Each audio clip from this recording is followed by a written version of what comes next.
Prayer after that. I pledge allegiance to the flag of the United States of America and to the republic which stands one nation under God, indivisible, with liberty and justice for all. Honor the Texas flag. I pledge allegiance to thee, Texas, one state under God, one and indivisible. Please stand for the prayer. Lord, thank you for the day that you brought to us here. And please help guide us in our decision making and conversation that we have today, that it be for the betterment of our community and allow everybody safe travels back home. Amen. You may be seated. We're at number 4, public comment. Are there any members of the public that wish to speak to any item that does not have a public hearing? If you're owner, applicant, interested party, or neighbor and wish to speak on a particular item, you will be called upon at this time. Do we have any more? All right, let's move on. Number 5, discuss and consider approving the minutes of Planning and Zoning Commission meeting that was on November the 5th, 2025. Do we need to discuss anything? Anybody? Well, I don't really know what we're dealing with. What are you gonna rezone? The old grocery store or surely it's already commercial? They're talking about the minutes right now. They're talking about the minutes right now for. We'll get to it. different meeting. Oh, okay. Sorry. Okay, I want to make a motion to accept the minutes. thank you. I'll second. All right, thank you. All right, we come to the, All in favor? oh, I'm sorry. All in favor? Okay. All right. Okay, now we come to the public hearing, which is starting at 6:32 p.m. Today, 16th of March. Okay. I got lost. All right, rezoning of 71046 Kermit Original, 46 Kermit Original, and 1346 Kermit Original, City of Kermit, Winkler County, Texas, plus 1/2 of all bounding streets, alleys, and public ways to change from CBD, Central Business, to C2, Regional Commercial, to allow for retail sale and auto supplies, hardware, and related items. Parcel 1. Vicinity south of West Austin Street, north of North Winkler Street, east of South Tornilla Street, west of South Pine Street. Street address is 323 West Austin Street, 107 South Tornilla, Kermit, Texas, 79745. Parcel 2. Vicinity south of West Austin, north of North Winkler Street, east of South Tornilla Street, west of South Pine Street. Address West Austin Street and 100 South Pine Street, Kermit, Texas, 79745. Parcel number 3. Vicinity south of West Austin Street, north of North Winkler Street, east of South Tornilla Street, west of South Pine Street. Street address 120 South Pine Street, Kermit, Texas, 79745. Applicant Fostel Enterprises, LLC, DBA Slicks Auto Supply, and John Fostel and Cynthia Fostel. Okay.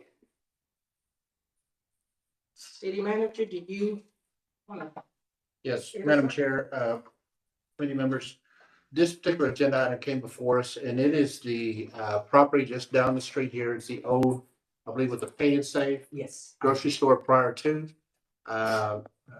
Mr. Fostel has come before and is looking at expanding that area. He was initially looking at it being a warehouse location for his parts, for Slicks. And then once he began to start talking to us, we realized that as a warehousing retail, it could serve as a retail, but not as a warehouse, because of the fact that in the central business district, no warehousing is allowed, although retail is allowed. So what he's come before and submitted to us is rezoning that area from a CBD, which is central business district, to a C2, which will allow him to have both retail and warehousing on that block. His plan is to, from what he's told us, and he'll probably give you a little more description on it, but to demo the old building, which of course, I think the roof is already falling in anyway. And then construct and erect a brand new building that would be for Slicks, but also contain the warehousing for his businesses. And so that's what you have before you right now. I believe that he's giving you the information that you need and the zoning requirements and the zoning that he's looking for. So that's what you have before you right now, and I'm available for any questions. Okay. So. Anybody have any questions? Do we want to ask the public first or? Yeah, you probably need to open up. Okay, all persons that want to speak or give evidence of this matter, please stand and raise your right hand. Anybody want to speak? If you'll come up to the podium, Speak. Yeah. Just raise your right hand. okay? If you'll come up to the podium, Mr. Fostel would let Mr. Smith go first, right? Am I right? It's just, you gotta swear him in. Right. So just, Okay. you do them all at one time. Okay, let both of y'all do it at one time. That's good. Okay. Okay, now raise your right hand, both of you guys. Now, do you solemnly swear to or affirm that the testimony you're about to give in this matter is the truth, the whole truth, and nothing but the truth? Absolutely. All right. You may be seated, Mr. Boswell, and go ahead, Mr. Smith, and state your name and your address for the record, please. David Emil Smith, 832 South D Avenue. Okay. Okay, question is, will this affect any of the residential territory, property that's already residential? It doesn't have any effect on that whatsoever? It's just simply that block that's located in there where the old paint save used to be. That block And is the what we're parking looking. lot down there? Yeah, all of that's just. gonna Okay, be so this side of the block. it has No, no so it's effect just, on it. it's contained between Winkler and Austin and Yeah. Pine and Tornillo. He's just gonna tear down that pay and save building. Okay, mine won't affect me at all. No, on this, what that, you're right here, right? Yes, I. No, it's over there on the pay and side, pay and save. I have no objections then. If it All won't right. affect me. All right, thank you, then. We appreciate it. You may be seated. Mr. Fostel, if you would step up and state your name and your address for us, please, for the record. Good evening, committee. My name is John Brett Fostel, and my home address is 2301 Oak Lawn Drive, Kermit, Texas. The business 107 South Tornillo. Okay. And we're just petitioning to the committee and to the city council that we could rezone from CBD to a C2 zone and allow us to complete the construction of we have a new building that we're putting up, basically replacing the grocery store. At that point, we have to construct the building first because we can't put that content anywhere until we get the building. Once the building is completed and the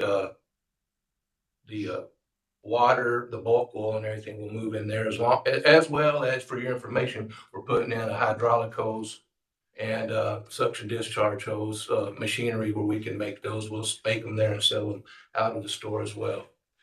Once we complete that, we'll demo the pay and save, get it cleaned out, and we want to put chain link fence around it with the automatic doors where people can come in, go through, pick up their pallets of water, pick up their totes of oil, whatever that they need from that area.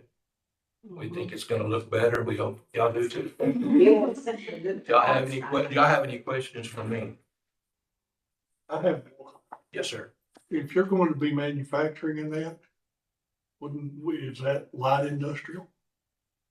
It's, what we looked at, what we discussed is simply a machine where he's got the hoses and he crimps the, Right, and so it's not per se manufacturing based on what we discussed. okay, I think it's more completion. right. Is it all automotive or, like, there's not gonna be 18-wheelers being able to come in and out right there? I mean, they're already able to do it right here on the corner because that's where they're gonna purchase something, but they're not gonna be able to park in there because we're gonna have chain link fence. We're gonna park our delivery vehicles and it's for the customers to come in and pick up whatever they order, whatever they're gonna get. Cause you'll be supplying commercial equipment as well, commercial, like, for the trucks. Well, we already do that at Right. Slicks, but in that building, right, as of right now, it's primarily gonna be storage for we sell, a lot of pallets of water. We, have to have room for the water, the totes of oil, the drums of oil. And like I said, we're gonna, have our hydraulic hoses and suction discharge. We plan on keeping in the main building, the, heavy duty truck supplies and everything. But I guess if we ever had an overflow, we'd store them there as well. So you are keeping that part of this building? No, the Slicks building is, we're keeping everything. Oh, okay. It's the old pay and save that's Okay. gonna be demoed, yes, I ma'am. got, Yes, I ma'am. got, I thought you were demoing there. No, I'm I'm like, ooh, too old, I'm too old Well, to start that big he's still project. young. Okay, so when he does this and this goes into, it's okay and everything. If he decides to sell, will that have to be changed in any kind of way? It stay the same? So, Madam Chair, the way the process works is that if the Planning and Zoning Commission recommends to the council to allow the zoning change, it'll go before council, and the council has final approval. And so it'll go for the council, the two ordinances and everything it needs to. But then at that point in time, on our map that you have here, tonight also, it will go from that maroon to kind of that light, well, darker pink. So it'll change, that area right there will change actual zoning, and it'll be in place until they go through another zoning change or remap, whatever. But until then, it'll be a C2. It's not a variance, it's actually a permanent change. Okay, gotcha. All right. Does anybody else have any questions for him, or do we have anyone have any questions? No? Thank you, committee members, appreciate it. Okay. All right, if there's no further comment from the public, and no one has any questions, this public hearing is closing at 6:42. We must now publicly deliberate our decision. We must determine whether the rezoning would be preferable to existing zoning. The rezoning would be consistent with the future land use map of the comprehensive plan. The rezoning would be consistent with the city's infrastructure plans. The rezoning would be compatible with the properties in the immediate vicinity, and the property could accommodate reasonable development with zoning change. The rezoning would be appropriate for the pace of development in the area, and the rezoning would be consistent with the purposes of the zoning. Do I have a motion?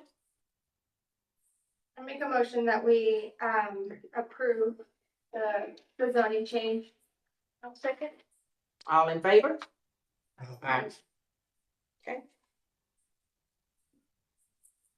Okay. All righty. Oh.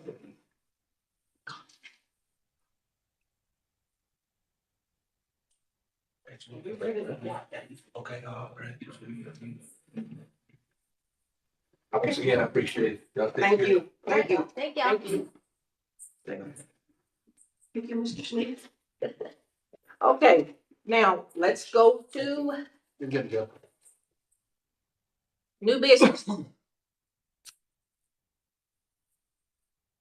Discuss and consider recommendation to Chapter 9 Planning and Development Regulations, Article 9.3, Division 8 and 9. Discuss Article 9.3, Division 10 and 11. Madam Chair, this is a continuation of what we've been discussing. We got into the Christmas break and we all took a break, and then I just woke up a couple of weeks ago and said, oh, we need to have another meeting. So what you have before you is the last thing that we met. We went to Division 8 and 9. I don't know if there's anything additional that you want to discuss on that there. And then we also have Division 10 and 11 that we have for discussion tonight. And I believe that that will finalize the zoning ordinance itself that we have. Of course, there have been some changes to it. So what will happen is that in our next meeting, I'll come before you, with the recommended changes that we have for the zoning map. For the zoning code, and it'll go for council. And then the other thing we're gonna discuss tonight is the zoning map itself. I don't know if you've had a chance to take a look at it, but the zoning map itself. So if you're okay with 8 and 9, we can move on to Division 10 and 11. Division 10 is the violations, penalties of enforcement. I don't know if you have any changes there under the purpose. If you have a chance to review it. This is just essentially how we will enforce any violations of the zoning code. That's what this relates to.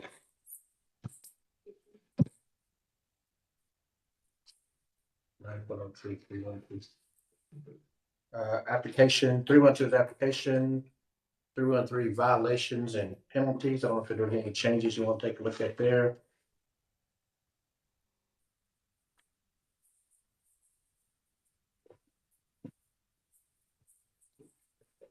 Anybody? Anybody have any questions?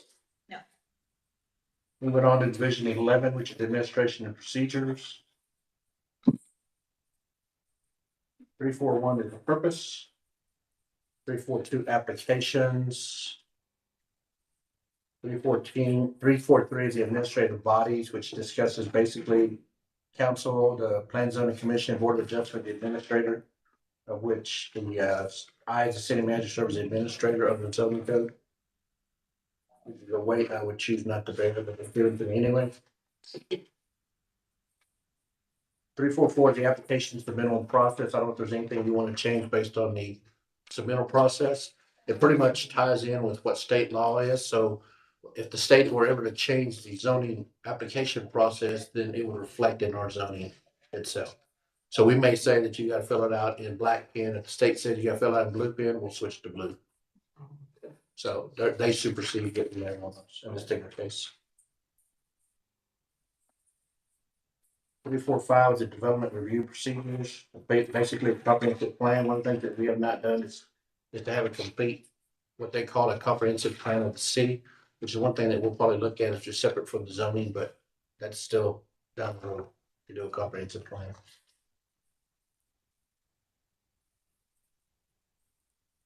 And this one also discusses how the council vote, commission reports, building permits, site plan reviews, which we have begun. I will let you know that prior to, I believe about maybe 7 months ago, we had not been doing an official site review of any plans. Of course, we haven't had a whole lot, but we are having some plans start coming in. So we established internally a formal process, and then we're going to actually expand it even more so and have Park Hill, Smith and Cooper, who will review any engineering plans that come before us for construction.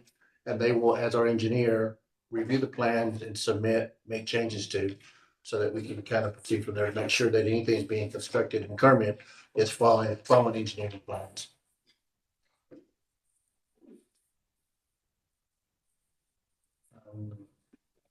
Again, this is all about specific use permits, the hearing process, how sign permits are administered, any variances are administered, which we had one earlier today.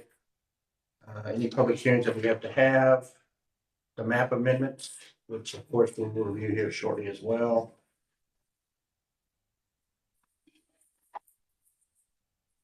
That pretty much covers it. I don't know if there was anything in there that you wanted to make changes to.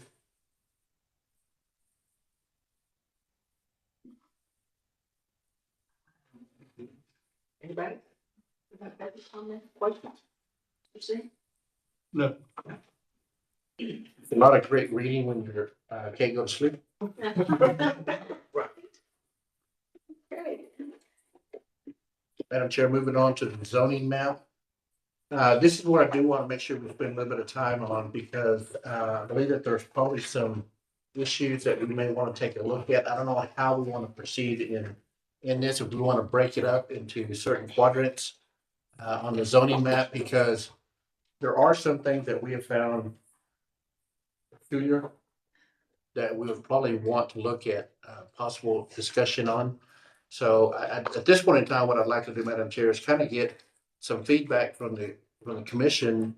Do we want to kind of break this map up into, say, quadrants and discuss those quadrants, which would be basically a diet. We'll look at this one here and kind of go from there because it could be long and tedious. And if, especially if we have not had a chance to review it. I don't know if we want to, I don't know if y'all are ready to discuss it, or if we want to say, why don't we take quadrant up here, talk about that one, and then another quadrant the next meeting, which may require that we may have to meet once every week, once every 2 weeks. We get this map finished and completed, get it to council, because this is really the only thing that we have left. And so what'll happen is that in our very last meeting on this issue will be the changes that have been recommended for the zoning code, zoning ordinance, plus changes to the map that we would want to also take before council. So that'd be the recommendation. So I don't know how we want to proceed. If we want to simply look at the map right now, figure out a quadrant, if we want to divide this map up into quadrants now, and then come back later, once you've had a chance to take a look at it. Because it may be a matter of you trying to drive in that area and taking a look and trying to figure out, okay, why is this an I-2 when there's a house there? Yeah. Those I type of like things. the That four, dividing yeah. of the four. And that way she will be here, Okay. and we all will be on And the that same page. Yeah, we can be more specific. Yeah. More So- accurate. Right. I Don't don't make know. me too fast. I don't know if we want to use, I don't know exactly which streets we want, if we want to use Austin and, say Pine, I'm sorry, Poplar as our dividing lines and quadrants. Or if we want to use Campbell and Pine, I don't know how we want to take, what's the pleasure of the commission to do that with? Why don't we do the Austin? Okay, so we want to take Austin going east and west. Okay, so what about north and south? I think Poplar is pretty center. Okay. So- I think so. What do y'all think? Okay, so we'll take, Austin and Poplar will be our lines, our coordinate lines. We'll divide up the quadrants. And so if you'd like, what we can do is kind of bite off a little chunk initially, is to use the, and what I may end up doing just for purposes of the map is this top quadrant here, we use quadrant 1, Okay, and then 2, Okay. and then 3, and then 4. okay. So we'll start at the top left and work our way around. Okay. So if you want to take a look and say, okay, in the top quadrant should be kind of the northwest quadrant from Austin to Poplar. We'll take a look at everything in that area, Okay. and then we'll take up from, that'll be actually everything northwest of there. The second meeting we'll have will be everything northeast of there. The third meeting we have will be everything southeast of there. And then the last meeting will be southwest of there. So we'll basically have Austin and Poplar as our center point, Okay. and we'll go from there. Does that work for everybody? Mhm. That gives everybody a chance to maybe, like I said, go around, take a look, and see what it is. That's our divide. Yeah, I think that's good. Okay. And then, again, we've gone through the matrix, so we know exactly what our zoning districts are. So if you're not familiar with that, you may want to go back through and familiarize yourself with with the zoning codes and understand. I think the two that are confusing are C1 and C2. C1, C2 are both commercial. However, the way that the zoning code is written, C1 says it's for a neighborhood retail place. And when I say neighborhood, I would tell you to imagine going to, as an example, Midland, Odessa, where there may be a convenience store in the middle of a residential neighborhood. That's considered local neighborhood. That's not considered a Texas Roadhouse, which would be a regional reach. And so C1 is local, which I'd be surprised if we have anything local. C2 is much more adapt to what we would have here as far as a regional reach, where people from Wink, Monahans, that would come from Orla, would come into, and they want to visit that place if it's going to be a commercial. So I would probably tell you that's probably been the two most confusing when we're looking at zoning code is the C1 and C2. I mean, so we've had different. One and two and five.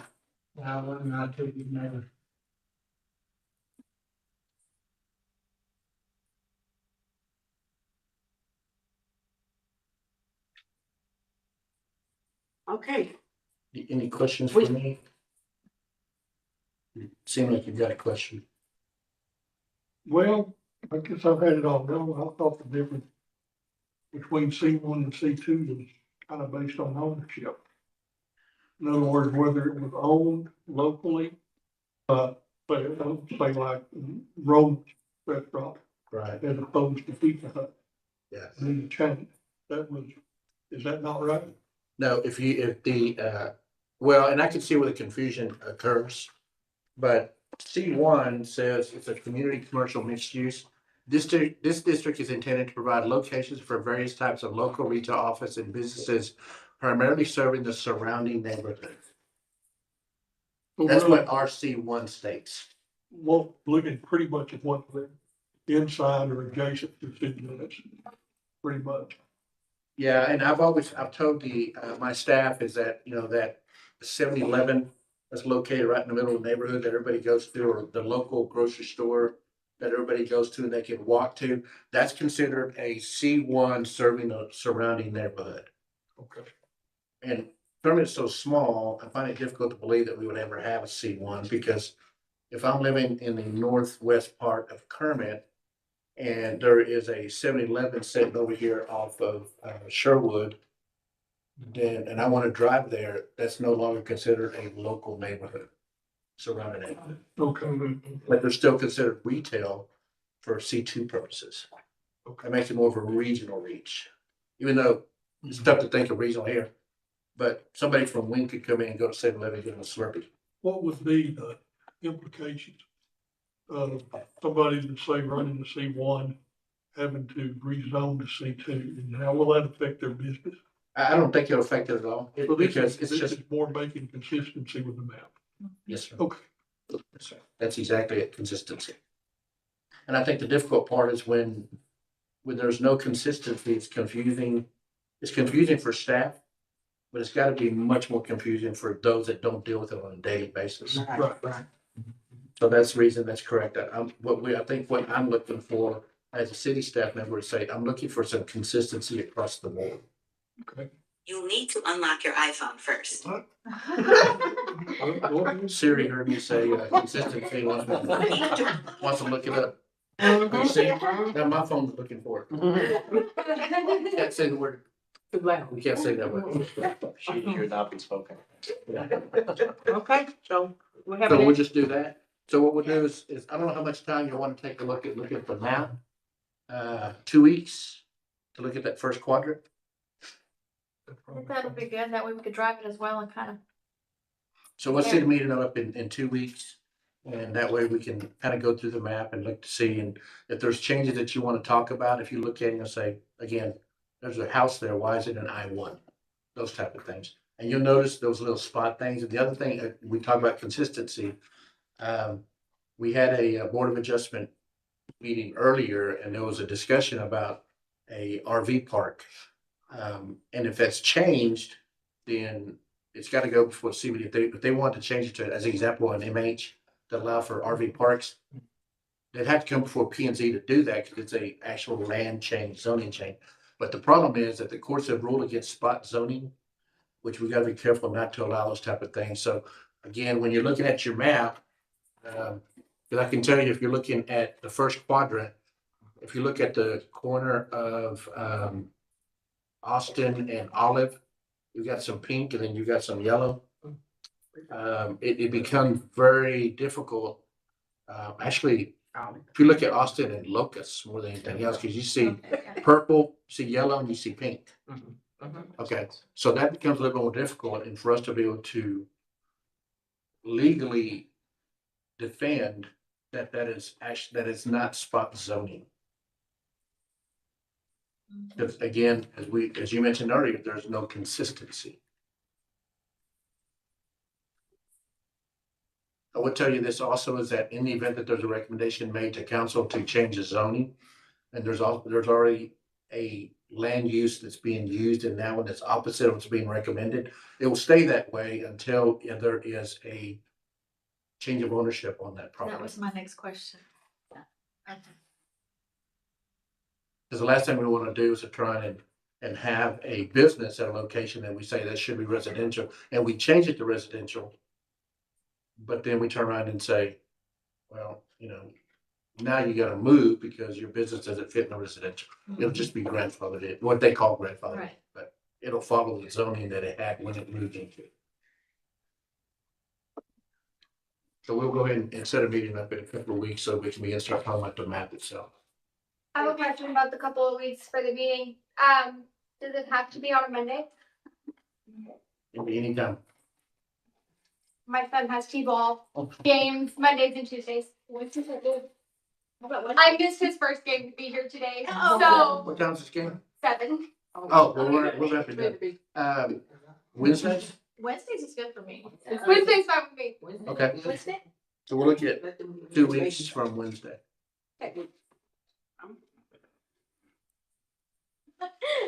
Okay, all right. Anything else? Anybody? So, Questions? Okay, adjourn. Planning and zoning commission meeting. So we, Okay, we are adjourning this meeting at 7:01 PM. Bye. No, I'm going. Yeah, I didn't think I was gonna make it. I told him I wasn't gonna be there. Oh.